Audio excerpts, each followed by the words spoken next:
Boss, you can now give the order to develop or dispose of nuclear weapons from your iDroid. With a nuclear deterrent, even if you're discovered while infiltrating a rival PF's FOB, most PFs won't dare retaliate.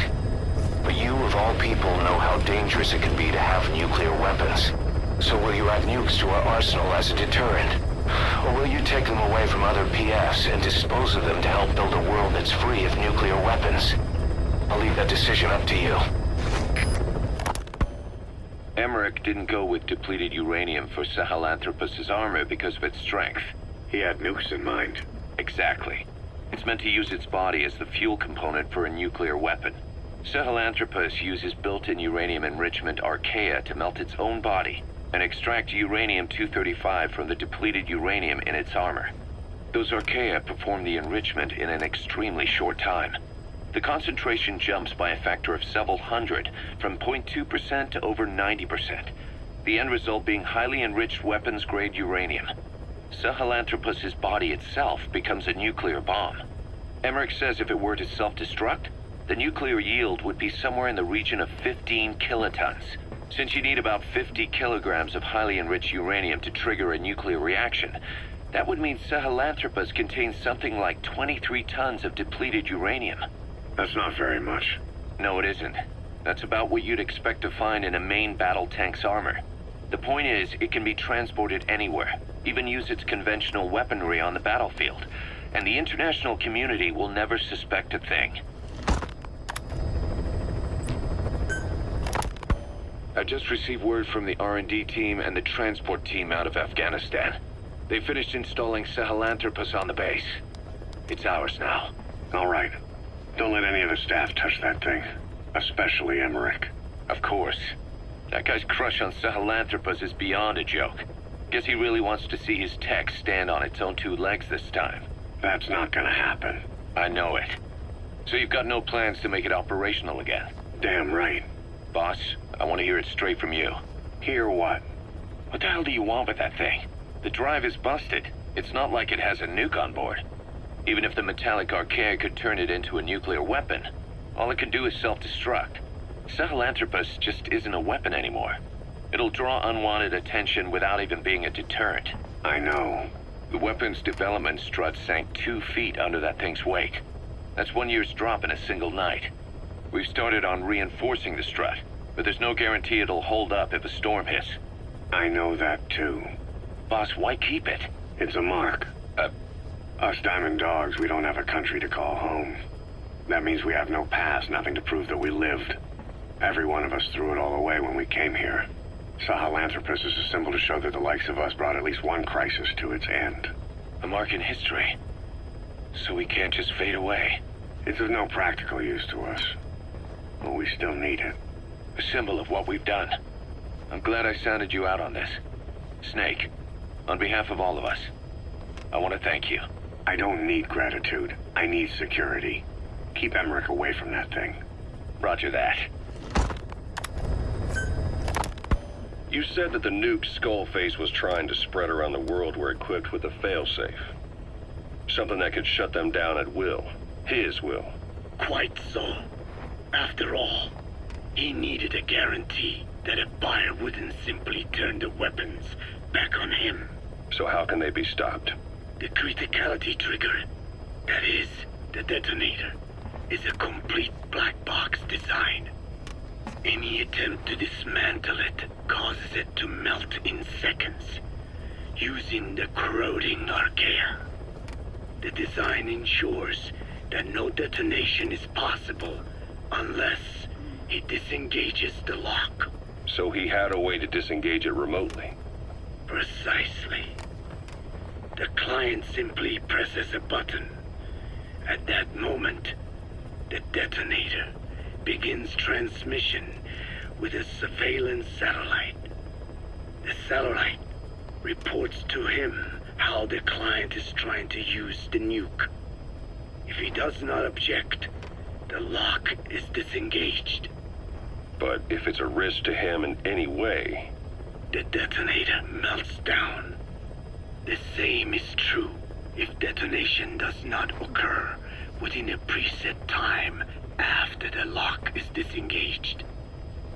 The nuke is rendered useless. Who the hell would buy something with strings attached like that? The client would never know until the moment they actually try to use it.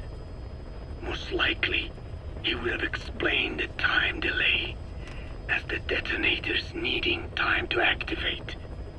And he only intended to sell to technologically primitive groups in the first place. Let me guess. He'd claim it was defective and offer a replacement. Shadier than a used car salesman. Skullface shakes your hand like a friend, using the other to control you like a puppet. This is how he works. Code Talker. Haven't seen you eat a single thing since you got here. Let me guess. Photosynthesis? Oh? What makes you say that? Well, a long time ago, I knew someone with a similar ability. Well, you are correct. Most of my body is covered with parasites. I supply them with water, and in return I receive sugars they produce when exposed to light. It isn't just my skin either. The parasites also act as my eyes. They have replaced many of my internal organs as well. It is thanks to them that I live on after over a century. How did you obtain them anyway? Through your research? I would like to say as much, but there is more to it than that. Let me take you back 20 years. I had hit a dead end with my parasite research. Then I was approached by a foundation. They said they had a sample of an unusual strain of parasite. Which foundation? Apparently, they had links to ARPA. But that is all I learned. I was somewhat ignorant of the ways of the world. Just being able to study it was enough for me. Yeah, I've heard that before. Go on. Half in doubt, I visited them to discover the body of an old man. Well, to be precise, his partial remains. A collection of parts, you could say. The man had died in an explosion. An old man, you say? His flesh had not decomposed. In fact, the tissue's cells were still metabolizing.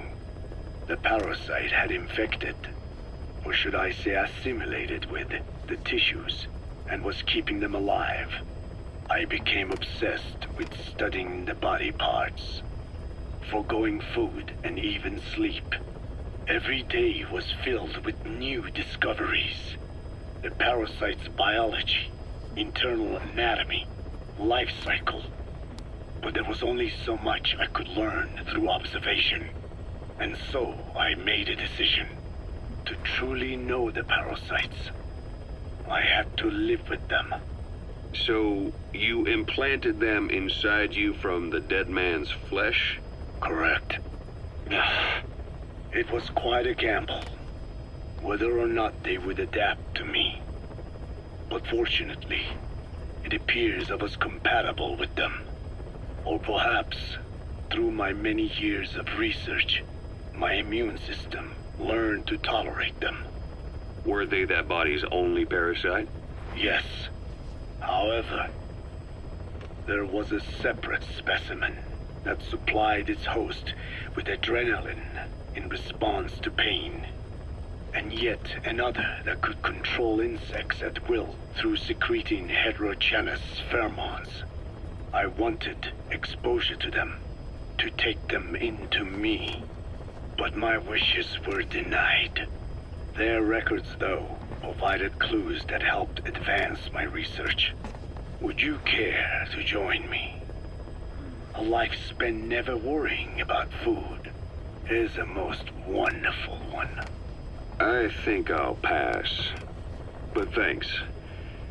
This has been helpful. Skullface has finally burned out. The world is rid of his existence at last. Was he still alive? You could say that.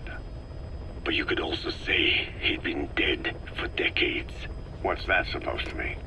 Biologically speaking, it's hard to say how much was his life. Side effects from the treatment? No, the primary effect. Keeping a dying host alive as long as possible. That is the whole point. But in the end, he grew too dependent on his children. As if he had any other way to keep on living. He first underwent parasite therapy before the Soviet Union became his home. His body was horribly burned. Fire washed across his thin young frame and stole his skin and his throat, even his lungs. Only through repeated therapies could the parasites keep him alive. Most of his life became something the parasites gave to him. And then he lost the ability to die. That is correct. The parasites live on past the host's death, still aiding cell composition. At that stage, there is no way to extract them from the host cells. There is no way of knowing when the last cell of Skullface's body would die. The only choice was to burn the whole thing. And his children, along with it. And I am one to talk. When my life is snuffed out, I expect you to treat my body the same way. And when I burn, I will truly be one with my children for the first time. You say there were 3 English vocal parasites. According to Skullface, yeah. Skullface had 2 of the English strain with him. You burned both of them. There was an oil fire. I tossed him in. So that just leaves 1. And you tell me Skullface said he used it. He said it was very close to me. Very close. One of your comrades. Or someone ordered to kill you. Or he could have been speaking metaphorically. Metaphorically? Close to your spirit. Close to your heart. Someone who either loves you or despises you. The second one makes a long list. Whichever it is, act with caution. Skullface implanted someone with the English language strain. Who it is irrelevant. Why? I tell you what Skullface really meant. Very close to you means you will be exposed. All the infected here have been given the Wolbachia. Even if the vocal cord parasites infect them now, they cannot reproduce. But if there's a different host among us, host to the English strain. If that were the case, we'd see the symptoms. What about the non-English speakers? We have plenty of those, but the staff use English as a common language. But if that someone has not spoken English yet, and begins to speak it now, there'd be another outbreak. The final mating pair of the English strain must be found immediately. Skullface is gone, but his threat still remains. On this base, do you see what the final mating pair is? With him dead, those parasites are the stain he wished to leave upon the world. His thirst for vengeance. In their flesh. Think. Does anyone here bear a grudge against you? Who would target you, specifically? The ethnic cleansers that Code Talker mentioned, they weren't Skullface's true goal. All we have is circumstantial evidence, but here's my theory. It was Cypher who started developing the vocal cord parasites as bioweapons, parasitic weapons, and Africa was the testing ground for them. As Code Talker said, their purpose is the ethnic cleansing of only those who speak a particular language. So they could do a weapon of mass destruction to eradicate specific groups, races, ethnicities, or colonies by the language they speak. Or a kind of absolute language control.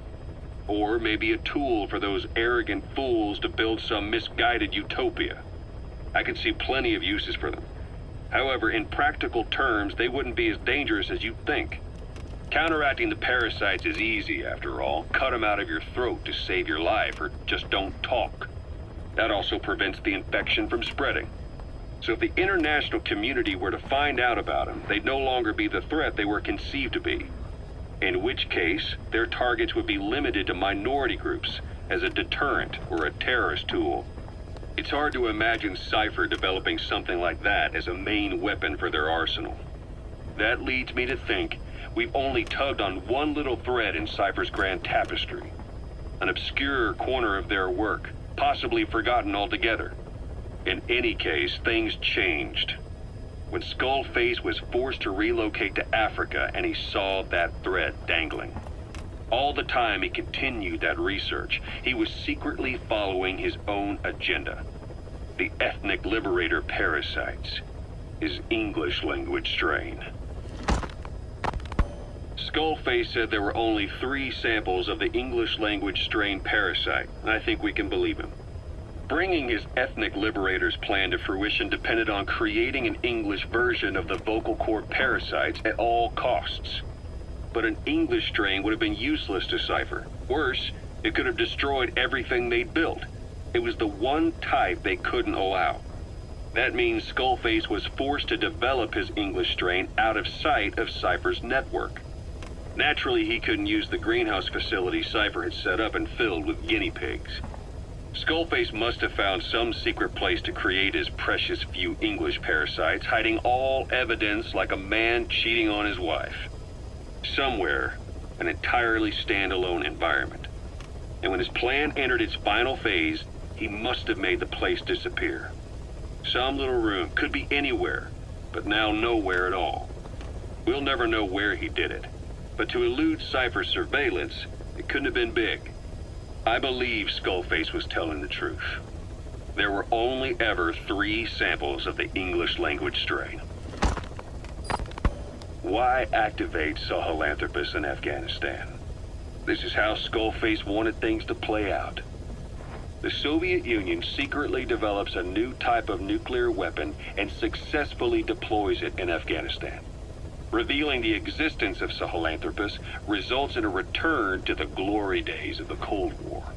The threat it poses reignites the nuclear arms race between the world's major powers. The demand for nuclear weapons increases around the globe. What if you then introduced a nuclear weapon anyone could get their hands on? Non-nuclear nations, militant groups of all shapes and sizes, they'd all jump at the chance. Sahelanthropus was a marketing tool to sell nukes all around the world. But I think it's safe to say that plan was stamped out before it got up and running. The world's intelligence agencies never did turn up anything conclusive on it. After all, Sahelanthropus vanished before word could spread. Everything that's happened is already a fading memory, never to join the pages of history. Except for Cypher. Cypher won't forget. They'll already be working on something, quietly, beneath the surface. They'll use the pieces of data scraped together from this incident to build their own bipedal weapon. It'll take them a long time to complete it, but for now, the greed sector have found their new life's work. We'll have to be ready too.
they tell me he died instantly.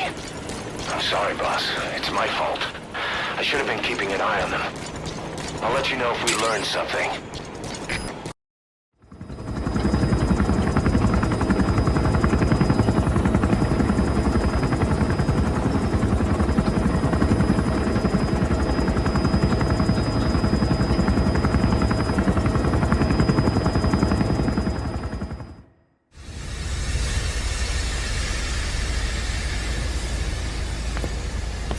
Stay back. It's too dangerous. Hey. Back up, kid. I said no. You have to stay back.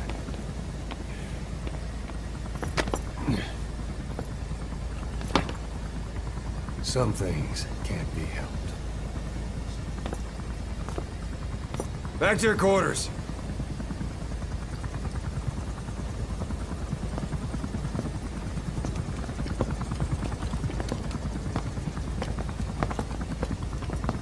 What's going on? Shabani. Mayaka 9 Kingoya. Shabani. It's down there. Hey, the tank at the bottom is filled with chlorine disinfectant. One whiff and you'll suffocate.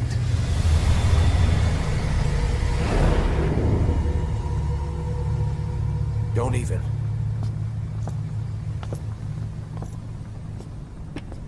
How could you let it fall down there anyway?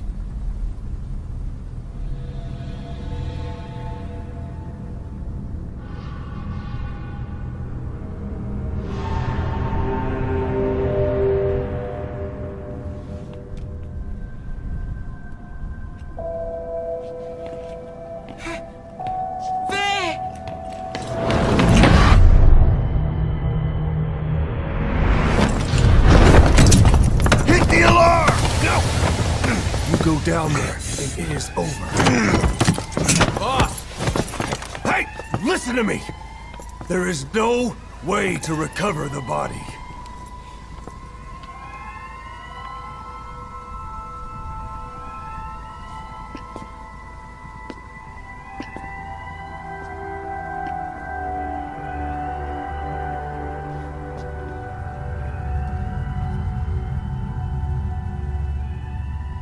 What kind of stunt was that?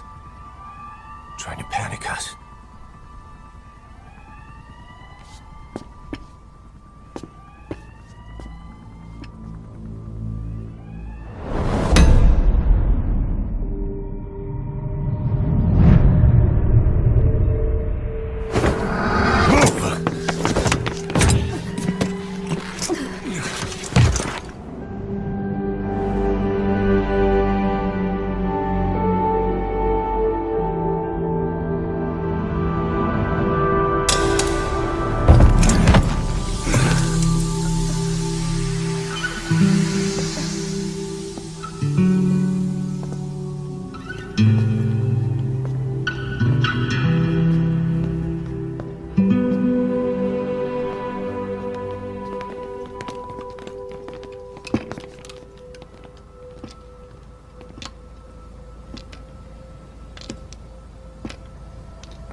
Look. Here.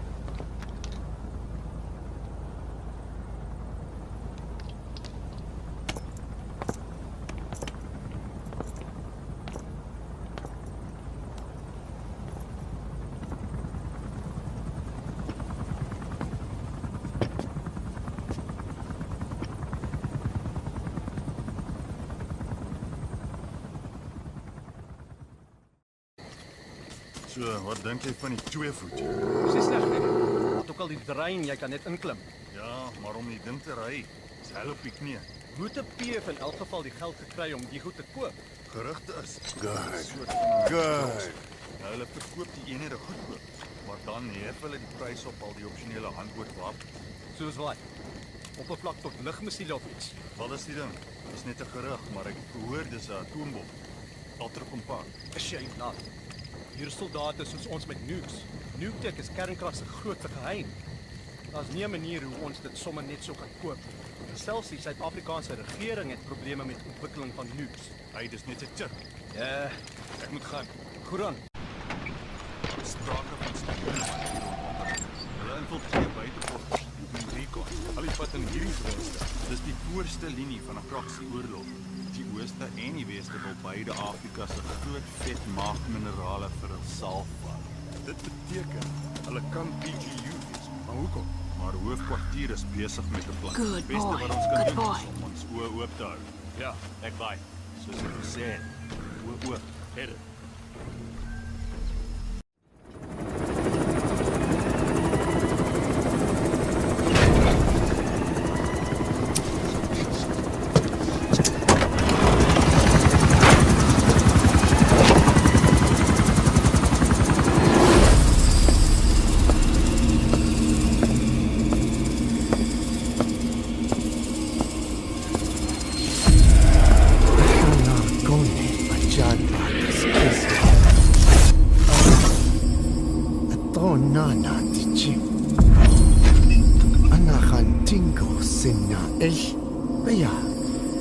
Lana Lego Azago DJ Nashtoi Do Ashchan Yigishta. Hey! Eyes on Kazuhira. A message from the parasites.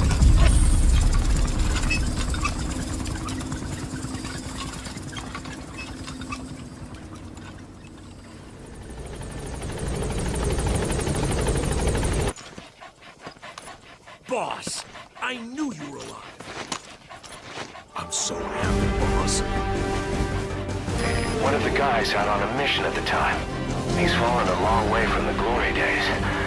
But will he come back to us? Bring him home, boss.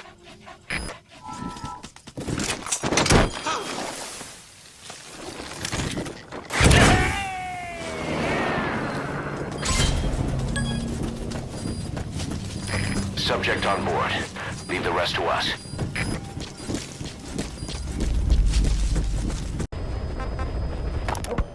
The agent that the CIA had working for them inside OKB-0 has gone missing. We've been given the job of finding and extracting him. The target learned of XOF's plans to use vocal cord parasites and had hidden himself with the CIA's Mujahideen allies. But following Skullface's death, the Soviets retook OKB-0, and all contact with the target was lost.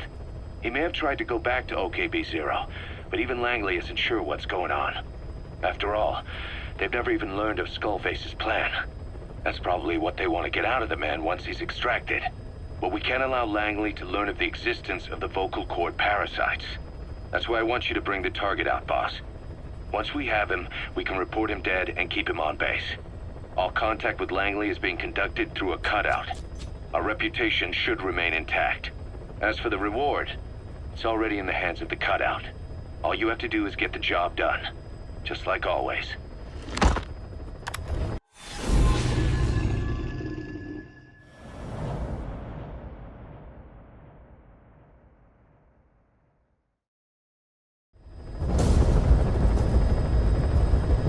Find and extract the missing CIA agent.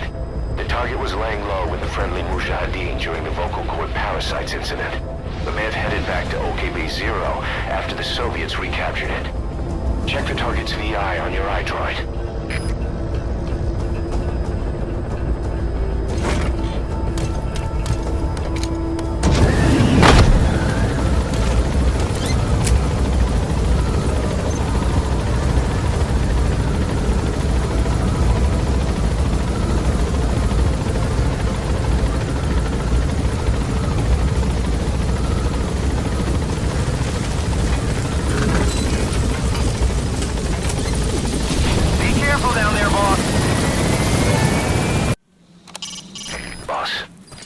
Extract the target alive. He might be able to tell us about what went on at OKB-0.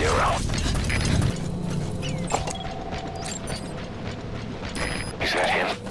Take a good look at their faces so we can ID the targets. Is that him? Take a good look at their faces so we can ID the targets.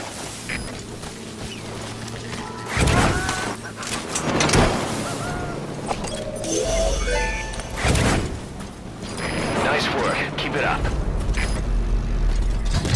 All right, you're out of the hot zone. No enemy forces in pursuit. Mission complete.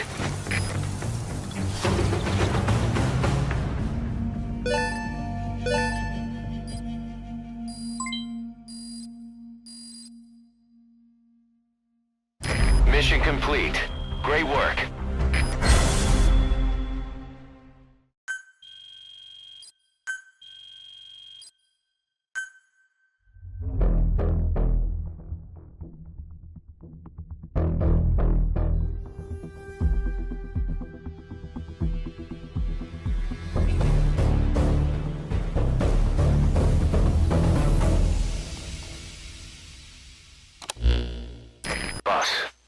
Target filled us in on what's been going on. He betrayed the Soviets, passing information to Langley, but got scared after learning XOF used the vocal cord parasites. Then came feelings of guilt that his leak sent comrades to their deaths, and fear that America might deploy such a weapon itself. But in reality, XOF and Langley don't have a collaborative relationship, and Skullface was not working for America. Still, I can't blame the man for being afraid. After laying low with the Mujahideen, he tried to cut his ties with the US and return to the Soviet military. But along the way, someone came after him, and he was forced back into hiding. Could have been remnants of XOF looking to silence him. And you know the rest. He doesn't seem to know much about the parasites, but nevertheless, it'd be too dangerous to hand him over to Langley or the Soviets. We'll keep him here as originally planned.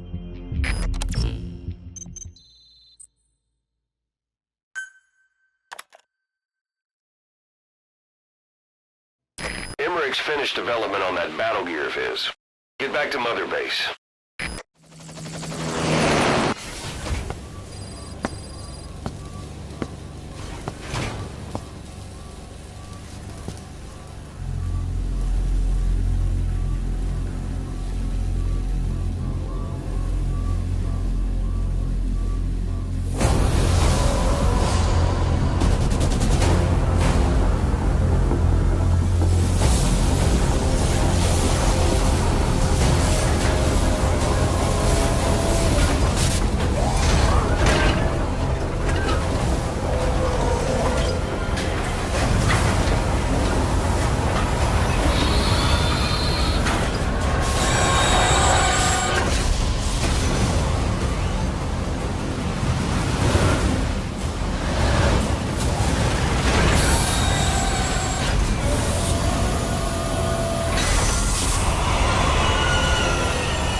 Battle gear is an armored weapon developed to take on hostile bipedal weapon systems. But unlike the Soviet-funded Walker gear, the battle gear still hasn't been properly field tested. I'd like to assign a combat unit to take it on dispatch missions, so that we can evaluate its capabilities and reliability. Assuming you've got no objections, give the order to dispatch the unit from your iDroid. Boss, we need evidence to prove our suspicions about Emmerich. Head to the central base camp in Afghanistan and recover that AI pod. It's time we purge Diamond Dogs of that traitorous parasite once and for all. This is Yellow Cake that Cypher was having the PF's transport. Before we met you, the boss recovered it from a truck crossing the savannah. Are there metallic archaea inside it? Yes, the archaea metabolize uranium-235 to subsist. They must be stored inside Yellow Cake, or they cannot survive. So those biological traces we took for impurities were actually the real cargo? Of course they are deactivated, so they do not trigger a sudden enrichment. They are like baker's yeast. Yet, they do gradually enrich the uranium as they feed. I imagine you detected weapons-grade traces. Yeah, we did. And the malachite that was loaded on the truck had traces of uranium in it, too. So that's the flower, huh? Skullface was gonna sell do-it-yourself nuke kits. The uranium-enriching archaea complete with a user's manual. And the ores with the uranium could be sourced by the client or provided by Cypher. Even the trace amounts buried in common ores can be enriched to weapons-grade uranium by the metallic archaea. Proving that must have been the most important factor of the trials. That and the ability to successfully prevent detonation. So if the amounts of uranium in the ores are low enough, they can get past any inspection. And you only need a tiny amount of the archaea to act as the yeast. No great challenge to smuggle that either. The first step towards saturating the world with nukes. His plan. That was not my intention. My only goal in developing the metallic archaea was to save the Dene. What made you think a tool for creating undetectable nuclear weapons would save your people? After 70 years, the Dene reclaimed the Navajo nation from which we were banished. We bore all the hardships of poverty, but we were proud to live off the land we called our own. But in the moment the atomic bomb was dropped on Hiroshima, everything changed. I don't get it. The nuclear arms race between the US and the Soviet Union began with the end of the Second World War. Suddenly, there was a massive demand for uranium. And it was our ill fortune that the ground beneath the Navajo Nation was rich with uranium ore. The Black Ana government set up mine after mine, and many of the Dene worked them, never informed of any danger. Every day, they went to work with no protection. The slag was simply piled out in the open. When rain fell, uranium traces left behind would seep out, and when the ground dried, it was blown about as dust. Land and water were contaminated, irradiated. Many of us became sick and died.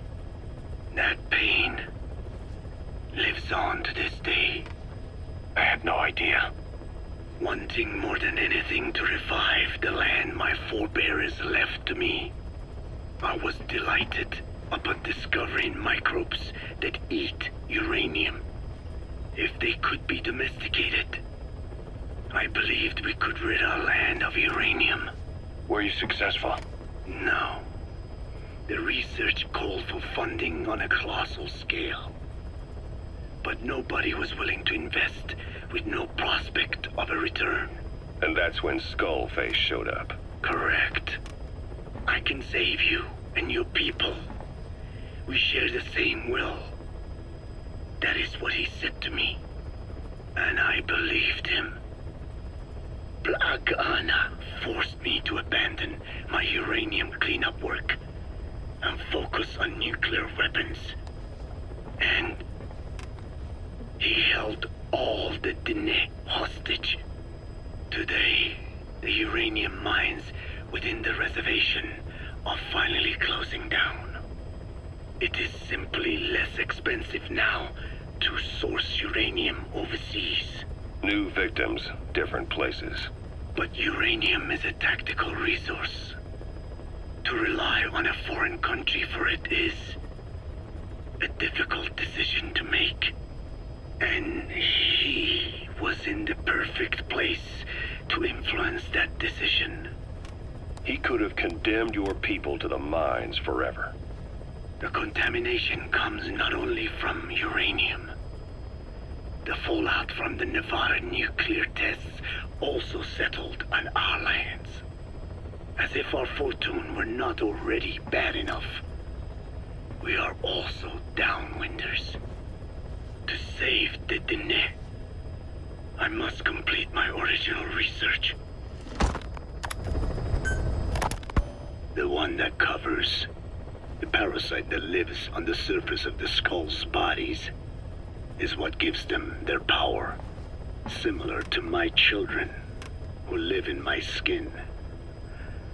I modified the parasites I isolated from the body of that old man, differentiating them with various abilities. One that can blend perfectly into its surroundings by exposing the pigments in its cells at will. Another that, by harboring multiple species of metallic archaea, can oxidize and reduce metal. Isolating the one that covers and transplanting it into an artificial medium should provide the same abilities as the skulls, but they can only subsist within a human body. Once transplanted into the medium, they will eventually die. Another thing, the weakness of the one that covers is desiccation. Their surface moisture loss is greater than ours. The reason they give off mist is to alleviate this by releasing the salts inside them as microparticles. Water vapor condenses around them, appearing as mist. But this dries out the atmosphere until they cannot even produce mist. And once their supply of water from the host runs out, the parasites are in danger. They, along with their host, enter a form of suspended animation. However, a similar effect occurs if they come into contact with a large amount of water. Rain, for instance. The one that covers will temporarily abandon other processes in his eagerness to absorb the water. Pitijolone. Make the weather your ally. Hewitt's dug up some interesting facts about our skull-faced friend. 9 years ago, he was exiled to South Africa, stripped of political power. The upshot's that he ceased being a serious threat, in Cypher's eyes anyway. They eased up on surveillance, giving him an opening to establish his own military unit, one that answered to his will alone. Those men likely had no idea their orders were coming from Skullface. They probably didn't even know the organization was a part of Cypher at all. Anyway, it was in South Africa where he found renewed interest in parasites. And when he discovered the vocal cord parasites, he began to make his plan. Wipe the English language out of existence. Free the world, not by taking men's lives, but by taking their tongues. In his eyes, the greatest symbiotic parasite the world's ever known isn't microbial. It's linguistic. Words are what keeps civilization, our world, alive. There was something Skullface said. America is made up of many peoples, but those peoples never mix. Quite so. One nation, home to hundreds of different ethnic groups, many of whom stick to their respective living areas, little colonies, not interacting with other groups, going out of their way to avoid one another, their land, organizations, relationships. Thus, the United States of America is no melting pot. It is more of a salad bowl. It is not made up from one people, but for its minorities to function in society, a common ground is needed. Language. Even if the country is not one. No, because it's not one. A lingua franca is necessary. English. American hegemonism was born from the illusion that English could unite diverse ethnicities. In taking in people from around the globe, America became a microcosm of it. Now the boundaries between it and the rest of the world have become blurred. However different our neighbors may be, English enables us to create symbiotic relationships with each other. If English can bring unacquainted neighbors together in America, this should hold true for the world. This salad bowl that is the world can also become one. I have Spoken enough. Your men can take it from here. Will you permit me to rest? Have something to eat? I thought you don't eat. I can subsist without food. But there is more to the act of eating than nourishment. We receive nature's blessings and reaffirm our part in it. And in doing so, we express our gratitude. Sorry, it's, hearing you say you don't need to eat and that you're part of nature in the same breath. Anyway, what can we get you? Not exactly a five-star restaurant, but the kitchen's used to serving a lot of different appetites. Hamburgers. Hamburgers? Even we Dinne have become Americanized. I eat them often back home. And you just can't let them go. Well, as far as symbols of the American Empire go, hamburgers are pretty good. The victory of capitalism. Your people suffered so much at the hands of America. And you ask for hamburgers. We have suffered more than you can know. But I do not see hamburgers as an accomplice. A single dish, providing a balanced helping of nature's blessings. Meat, grain, and vegetable. How could anyone hate such a magnificent thing? Says the guy who can survive on photosynthesis. Balance has nothing to do with it. You just like a good burger. That is also true. Be warned, though. I have very high standards. Don't worry. I do too. All right then. One good old-fashioned all-American icon coming up. I look forward to it.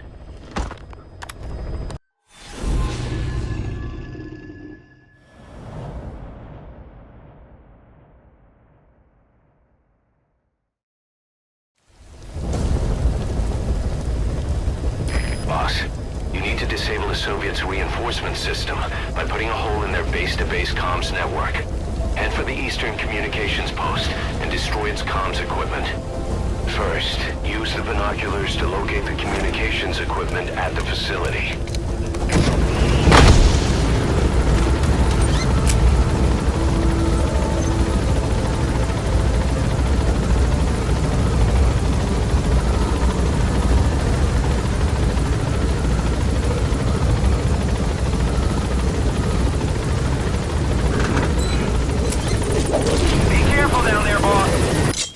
Spit it out.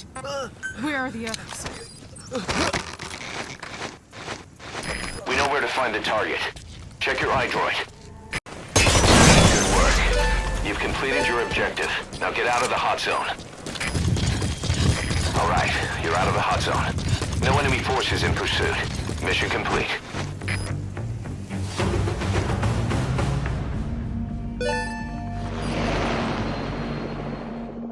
All right, mission complete, boss. Maybe you'll actually break a sweat next time, huh?